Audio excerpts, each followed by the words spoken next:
My name is Anna. Today I want to tell you the story of a boy named Oliver Twist. It is a story from a long time ago, but the feelings inside it are still the same today. It is about a small boy who wanted love, care, and a home. His name was Oliver. Oliver was born in a poor house for orphans. His mother came to that place one cold night. She was weak and tired. Soon after giving birth to her baby boy, she closed her eyes and never opened them again. The people in the house said, "Poor woman, she had no one." That night, the baby cried loudly. It was the first sound of his small life. He was alone from the beginning. The people who worked in that house gave the baby a name. They called him Oliver Twist. He was just one of many children in that place. The house was not warm or happy. The children were hungry most of the time. They had little food and old clothes. The people who took care of them did not show kindness. They shouted often and punished the children for small mistakes. When Oliver grew older, he was sent to another place called the workhouse. The workhouse was even worse. There the children had to work long hours every day. They cleaned floors, carried water, and helped with dirty jobs. They got only a little bowl of thin soup for dinner. Every child was always hungry. One evening, when the hunger was too strong, one boy whispered to the others, "We should ask for more food." The children looked at each other with big eyes. Nobody ever asked for more. But Oliver was the smallest, and they pushed him forward. "Go on, Oliver," they said. "Ask for more." Oliver's hands were shaking, but he walked to the man who served the soup. He held his bowl and said in a quiet voice, "Please, sir, I want some more." The man looked at him with wide, angry eyes. "What?" he shouted. "More?" He called the master of the workhouse. Everyone came running. They could not believe a child was brave enough to ask for more food. The master shouted, "Take that boy away! He is bad and ungrateful. He must be punished." Poor Oliver cried. He was locked in a dark room that night. The next morning, they decided to send him away. They said no one wanted a child who asked for more food. Soon a man came to take Oliver. His name was Mr. Sourberry. He worked as a coffin maker. He made wooden boxes for people who died. Oliver now had to live and work with him. Mr. Sourberry was not a kind man. His wife was even worse. She often shouted at Oliver and called him names. She said, "You are just a workhouse boy. You are not worth much." Oliver tried to be good. He worked hard and did what they asked. But one day, another boy at the shop made fun of Oliver's dead mother. Oliver's heart filled with pain and anger. He could not stay quiet. He hit the boy and shouted, "Don't talk about my mother." The fight was loud, and Mrs. Sourberry ran in. She was furious. "How dare you!" she screamed. "You will leave this house at once." That night, Oliver cried alone. He had no mother, no father, and now no home again. he decided to run away. Early in the morning, while everyone was asleep, he took a small piece of bread and walked out of the town. He did not know where to go. He just wanted to find a better life. Oliver walked for many miles. His shoes were old and his feet hurt. The road was long and empty.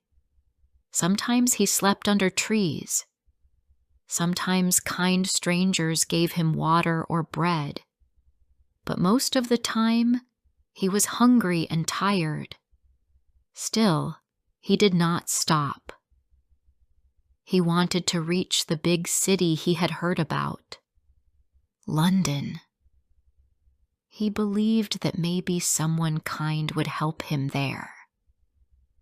After 7 long days, Oliver finally reached London. The city was huge and full of noise. There were people everywhere, horses, carts, and smoke in the air. Oliver felt very small and scared. He sat on a street corner and held his small bag close. He had no idea where to go.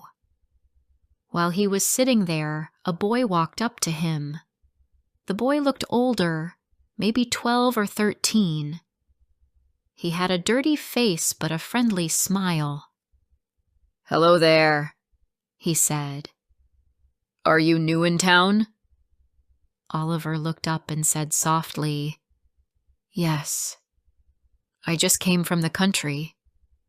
The boy nodded. "You must be tired and hungry. Come with me.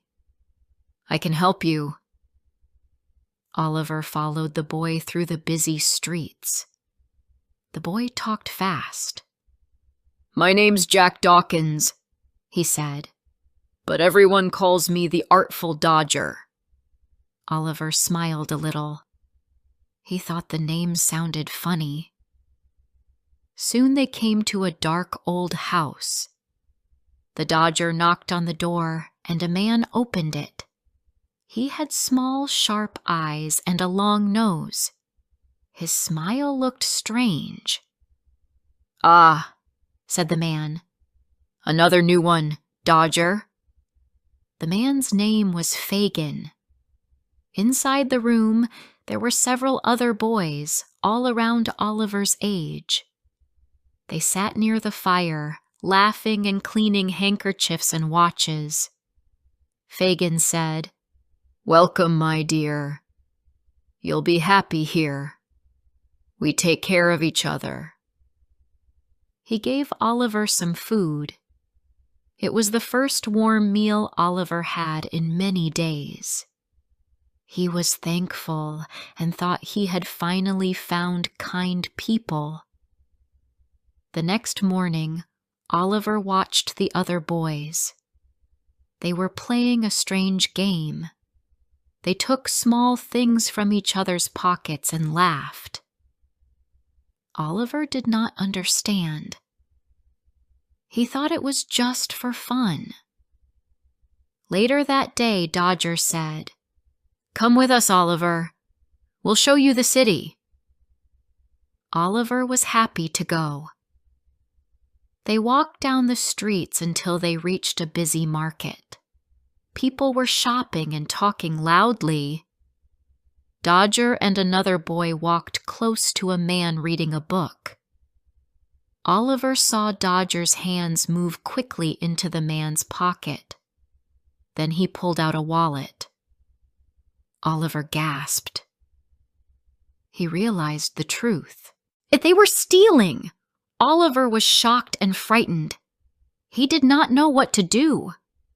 Suddenly, the man felt his pocket and turned around. "Thief!" he shouted. "Stop him!" Dodger and his friend ran away fast, but Oliver was too slow. The people thought he was the thief. They grabbed him by his arm and shouted at him. Oliver tried to speak. "Please, sir, I didn't do it." But no one listened. The crowd took him to the police station. He was shaking and crying. The man whose wallet was stolen came too. His name was Mr. Brownlow. He was an old gentleman with kind eyes.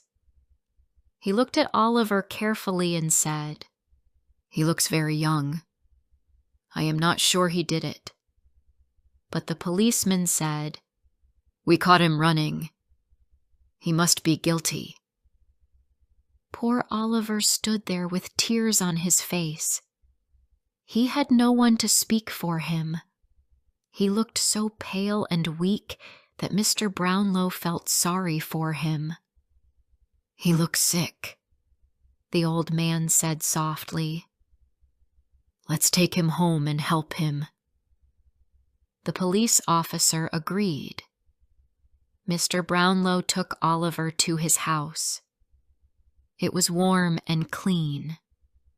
A kind woman named Mrs. Bedwin helped him wash and eat. For the first time in his life, Oliver slept in a soft bed. He felt safe. He could not believe it was real. When he woke up, sunlight filled the room. He looked around and whispered, "Maybe I have found a real home." But Oliver's peace would not last long. Far away, Fagin and the other boys were talking about him. Fagin was angry. "That boy knows too much about us," he said. "We must bring him back." And that is where Oliver's new trouble began. Before I continue the story, please like, subscribe, share, and tell me where you are listening from. Your support means a lot to me. Now let's continue. The next morning, Oliver felt warm and peaceful in Mr. Brownlow's house. The room smelled of clean sheets and breakfast. Mrs. Bedwin came in with a smile. "Good morning, dear," she said kindly. "You must eat something." Oliver smiled shyly and thanked her. He had never seen such kindness before. He thought to himself, maybe this is what a home feels like. Mr. Brownlow came into the room. He looked at Oliver and said softly, "You look better today, my boy. You were very sick when we found you." Oliver whispered, "Thank you, sir. You are very kind to me." Mr. Brownlow smiled. "You remind me of someone I once knew," he said quietly, almost to himself. For a few days, Oliver rested and got stronger. He helped Mrs. Bedwin with small things around the house.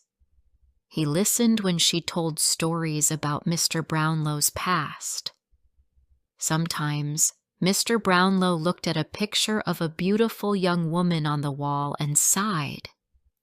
Oliver noticed it but didn't ask. He was just thankful to be in a place where no one shouted at him or called him names. One morning, Mr. Brownlow asked Oliver to do a small task. "Oliver," he said kindly, "will you take these books back to the shop for me? It is not far, and the man there will give you the money." Oliver nodded happily. He wanted to help. He put the books in a basket and went out. The air was fresh, and he felt proud to do something good. But on the way to the shop, something unexpected happened. From behind a corner, a man suddenly grabbed his arm. "Well, well, look who it is." The voice was rough and cold. It was one of Fagin's men, Bill Sykes. His eyes were dark and full of anger. "You thought you could run away from us, didn't you?" he said. Oliver tried to pull away. "Please let me go," he cried. but Bill's hand was too strong. Another person appeared. It was Nancy, a young woman who worked with Fagin and Bill. She looked at Oliver with worry. "Bill, don't hurt him," she said softly. "He's just a child." But Bill didn't listen. He pulled Oliver into a dark alley and pushed him into a carriage. The door closed, and the horses began to move. Oliver shouted for help, but no one heard him. When they reached Fagin's old house, Oliver was dragged inside. Fagin smiled his strange smile. "My dear boy," he said slowly, "you left us too soon. We missed you." Oliver looked down, afraid. "Please, sir, I didn't steal anything. I just want to be good." Fagin laughed. "Good? Oh no, my dear. You belong here." Days passed, and Oliver felt trapped. Fagin gave him little food and kept him in the dark house. The other boys laughed and teased him. Only Nancy showed him small kindness. She brought him bread and whispered, "Don't lose hope, Oliver. You're not like them." Her voice was sad, as if she wished for a better life too. One night, Bill Sykes came back with a plan. "We have a job to do," he said. "We'll take the boy with us." Fagin looked surprised. "Oliver? He's too small." Bill shook his head. "He can crawl through small windows. He'll help us get inside." Oliver felt fear in his heart. He didn't understand what they were planning, but he knew it was wrong. That night, under a dark sky, Bill and another man took Oliver to a quiet street. They stopped near a big house with tall windows. Bill whispered, "Now, boy, go inside through that window and open the door for us." Oliver's heart pounded. "Please, sir," he begged. "Don't make me do this." Bill lifted his hand angrily. "Do it, or you'll regret it." Tears filled Oliver's eyes as he climbed through the small window. Inside the house, everything was dark. His hands were shaking. He took one step forward and tripped over a chair. A loud sound echoed through the house.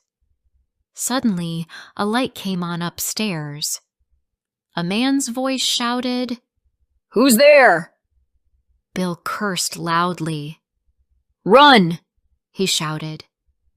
Before Oliver could move, a loud noise filled the air. A gunshot.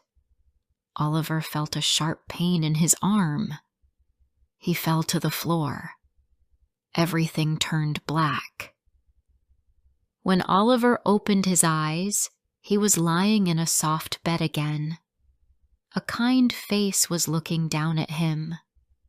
It was a gentle lady named Mrs. Maylie. She said softly, "You are safe now, my dear. Don't be afraid." Oliver tried to speak, but his voice was weak. She continued, "You were hurt, but we took care of you. You're safe here." Oliver looked around. The room was bright and full of flowers. A young girl sat by the window. She smiled warmly.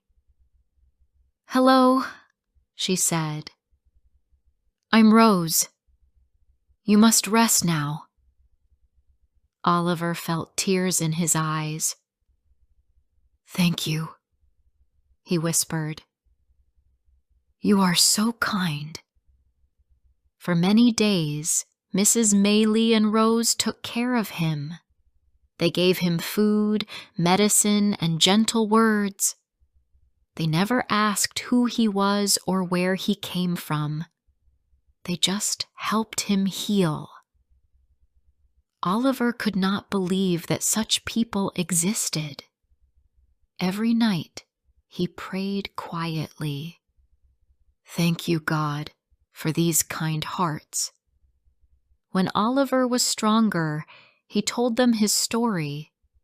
He spoke about the workhouse, Mr. Brownlow, Fagin, and the thieves. Mrs. Maylie and Rose listened with sad eyes. Rose touched his hand and said softly, "You have suffered so much, but you are safe now, and you will never go back to that life." As the days passed, Oliver began to smile again. He helped Rose water the flowers and read books aloud. The house was filled with peace. One evening, as the sun went down, Oliver said, "I feel happy here. It feels like home." Rose smiled. "You deserve happiness, Oliver." But outside their small world, danger was still waiting. Fagin and Bill Sikes were angry that Oliver had escaped again. Fagin shouted, "If the boy talks, we are all in trouble." He looked at Nancy. "You must find out where he is." Nancy's face turned pale. "I can't," she whispered. "He's a child. Let him live." Fagin's eyes grew dark. "Do as I say, or you'll be sorry." That night, Nancy walked through the streets, thinking about Oliver. She remembered his kind eyes and soft voice. Something inside her heart changed. She no longer wanted to live among thieves. She wanted to do something good for once. She decided to help Oliver, even if it meant danger for her. The next evening, she secretly met a man named Mr. Brownlow. She told him everything: where Fagin lived, what they planned, and how Oliver was safe with Mrs. Maylie. Mr. Brownlow listened carefully. "You are a brave woman," he said. "We will save the boy, and maybe we can help you too." Nancy smiled sadly. "I don't want anything for myself. Just keep the boy safe." Her eyes filled with tears. She knew what would happen if Fagin and Bill found out what she had done. A few days later, Fagin heard that someone had told the police about their gang. He became suspicious. "Who betrayed us?" he shouted. When he learned that Nancy had met with strangers, his face turned red with anger. He told Bill Sikes. Bill was furious. That night, Nancy was waiting for him at home. She said softly, "Bill, I did it to save the boy. He's innocent." But Bill did not listen. His rage was stronger than his love. What happened that night would change everything. While Oliver rested peacefully at Mrs. Maylie's house, he had no idea that the woman who tried to protect him was now in great danger. The morning was quiet and calm in the Maylie house. Oliver sat near the window, watching the sun rise. He felt peaceful. He was happy to live with kind people at last. But far away, in the dark streets of London, a terrible thing had happened. Nancy, the woman who tried to protect him, had been hurt by Bill Sikes. When people in the city found her, it was too late. Her last words were about Oliver.